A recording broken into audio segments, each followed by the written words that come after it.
Hello again, everybody. Welcome to day, is it 7 of Eat with Sandhya?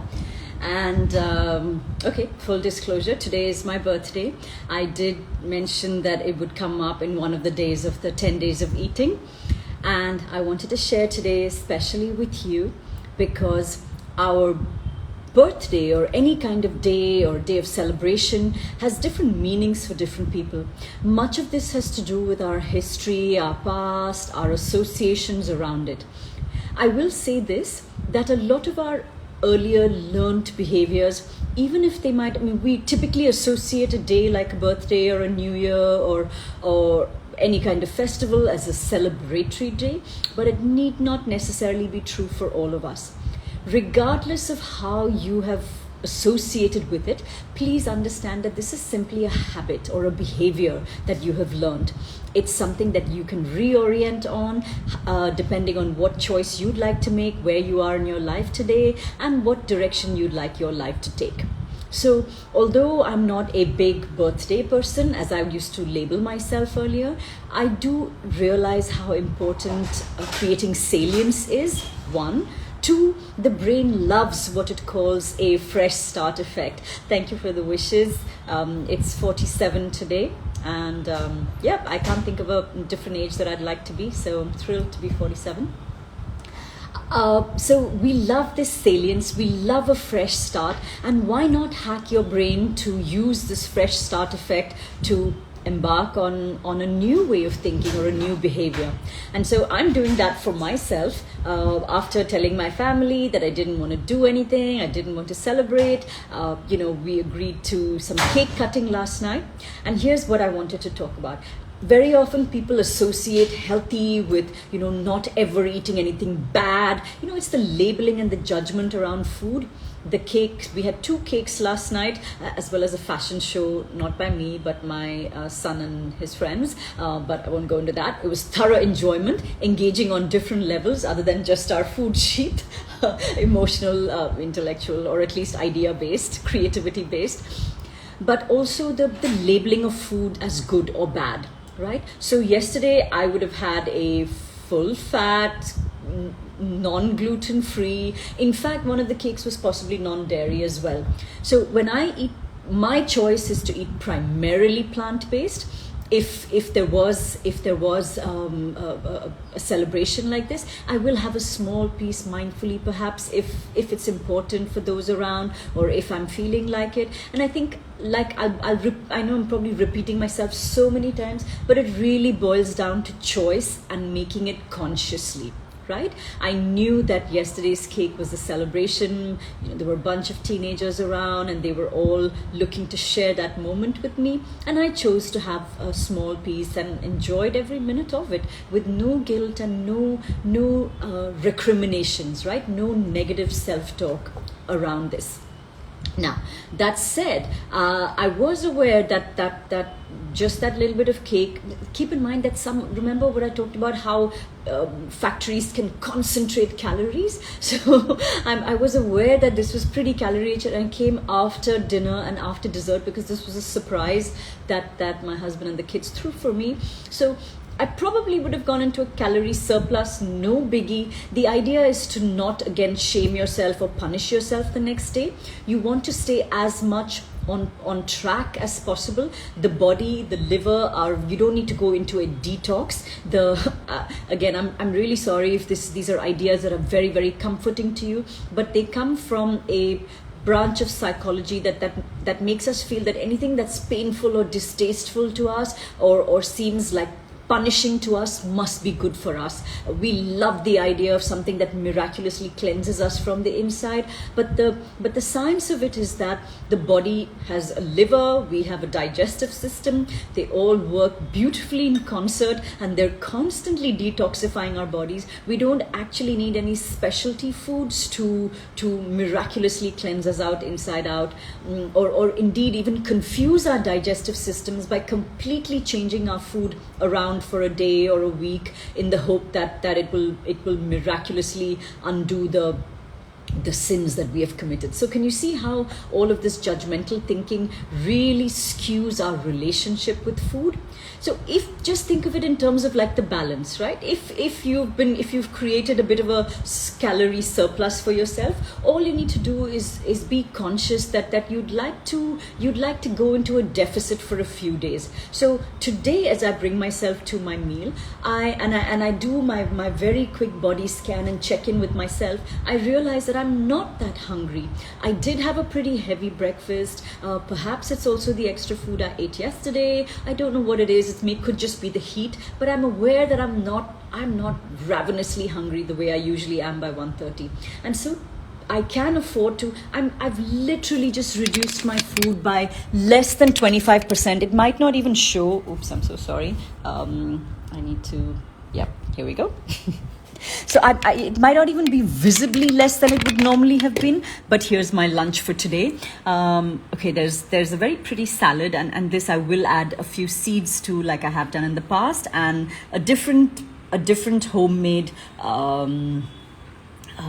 a dressing. This with very little olive oil, mustard, sesame seeds, and apple cider vinegar. I'm so sorry, my thoughts were just looping out for a minute because I forgot what the recipe was.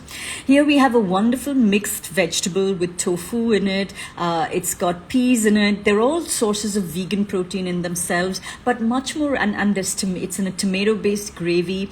Again, it's not an exact science, but I know that the combination of this will probably be quite good for me. Cooked in very little spices and salt. Spices in themselves are not bad. Keep in mind that when you have to fry like chilies in oil or using a lot of tempering, that's typically where the calories, that's typically where, oil heated to extreme temperatures, all of these are usually the culprits. Chilies in themselves, they do not cause ulcer, if that was a fear. Ulcers are caused by a kind of bacterium called Helicobacter pylori, if I'm not mistaken. We have a black dal here, again made vegan or made plant-based simply by the elimination of ghee and cream.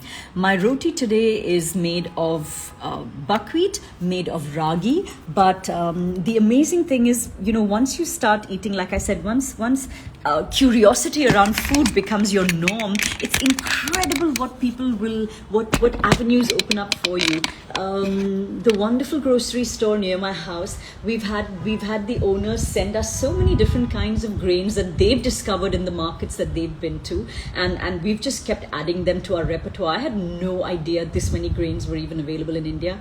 I should have known that because we actually have like upwards of 300 varieties of rice alone in this country, right? So there's no reason why lentils and pulses shouldn't be equally numerous, if not more.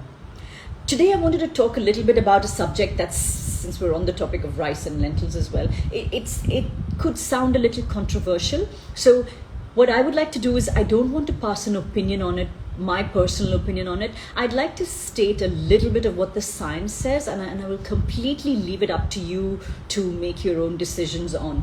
These relate to specialty foods, organic foods, GMO, gluten-free.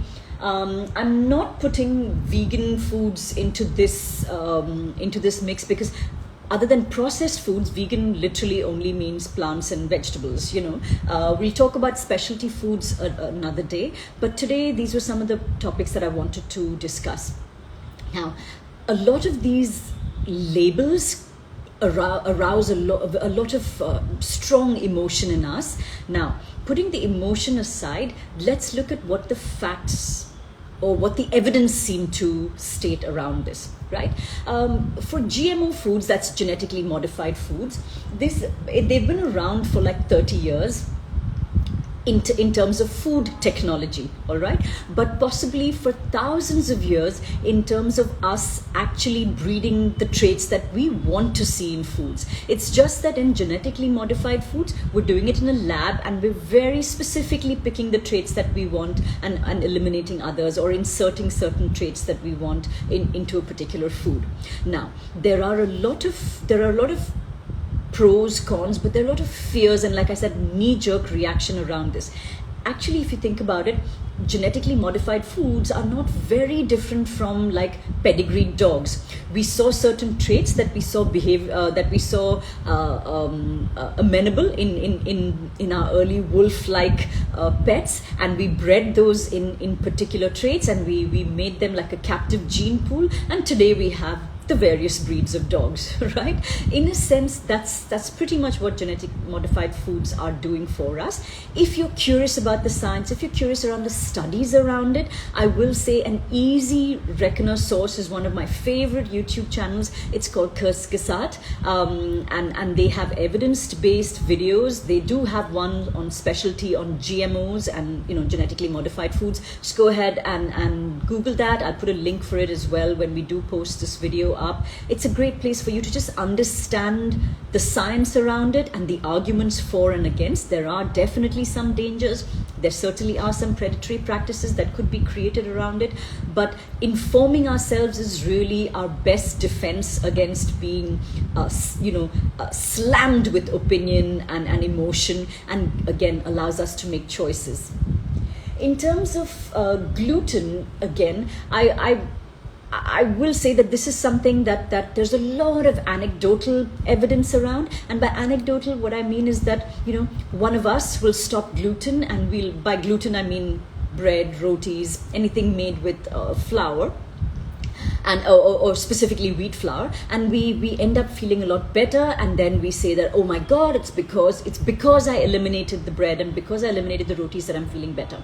Now, some part of this may still be true, but again, in terms of the evidence and in terms of the statistics, while there definitely exists something called celiac disease, which is an autoimmune disease, essentially the brain, the body, okay, you know what, let me not go into celiac disease and describing it right now. There's also gluten intolerance, which is also our body treating gluten as a foreign object and sort of going out and attacking it. The science and research around what makes gluten more palatable. Keep in mind that we've been harvesting wheat since like 9000 BC or something like that. So it does go back a long way. It could well be that a lot of the culprits are around the modern methods of processing the food. Again, a person that writes quite vociferously about gluten is a food researcher called Michael Pollan, who I'd quoted right at the beginning, who had that wonderful quote around food where he said, the simplest rule is eat whole foods, not a lot, mostly plants, right? So he does have some very strong opinions around gluten and how it can be made more tolerable and acceptable to us. But again, I will add a second element to it more than just the gluten, which is around our autoimmune responses to various foods and indeed, stimuli around us. So many of us live in a state of stress, and our bodies are constantly inflamed. Our mind is constantly on the lookout for the next attack. We live in a state of hypervigilance. And we talked about how hypervigilance activates the stress response, the fight-flight response within our system, the sympathetic nervous system, which is it's like a toggle switch to the rest and digest, relax, create, and nurture system within our body. So when we're constantly toggling between the two, it does put our system through a lot of stress and therefore increases our intolerance for a lot of foods as well. Again, I don't have the statistics on this, but for a lot of people that have come to people like me, there are wonderful organizations that also work around not just pure diet, but diet and mind as well. We find that reducing levels of stress in our lives overall, creating environments that make us feel like we're thriving plays a massive role in how our own bodies react to various environmental, food, and external stimulus. A body in a state of stress is pretty much compromised in every other aspect because stress takes precedence. Our brains are primarily cued for survival and fight or flight. So when that when that response is triggered, everything else takes second place. So it's just worth examining some of these. A lot of the things that we correlate, that yes, I stopped eating roti, now I feel better, it's a correlation. But is it the actual absence of wheat flour in your life, or is it that now you're more mindful of what you're eating, or is it that along with this change you also took on a few other healthier habits, you also decided to push back a little on your work because you felt your body was just breaking down? And which of these was actually the causative factor? Was it accumulation of all of these? Establishing cause is a lot harder, and again, I'll be the first one to say that science doesn't have all of these answers. Some of these could be us looking for more evidence-based answers on that. So if you're curious, you can read the works by just literally Google Michael Pollan and gluten. He has some very strong views. It might put some of us off, but interesting to follow up on what the scholarly articles that he cites are. There's also a show on Netflix called Cooked, and one of the episodes is dedicated to Michael Pollan's views on gluten and on bread, and some stunning visuals around food as well. So if you want to pull out the enjoyment around the visuals of food, this is a great documentary to watch. We are almost out of time, so I'm going to enjoy my birthday meal here. I will talk tomorrow about a little bit more about food allergies and intolerances, but also about supplements. If we have time, I'll talk about how to measure fitness, or that will come on Thursday. And we'll talk about veganism like I promised, and any other questions that you have, and also around the celebration with food. Thank you so much for joining me today. I hope you enjoy your meal mindfully, as I plan to do as well. Thank you to everybody that sent me birthday wishes, and I promise to answer all the questions that have been coming in. I'll dedicate Friday for that. Have a wonderful day, everybody. Bye-bye.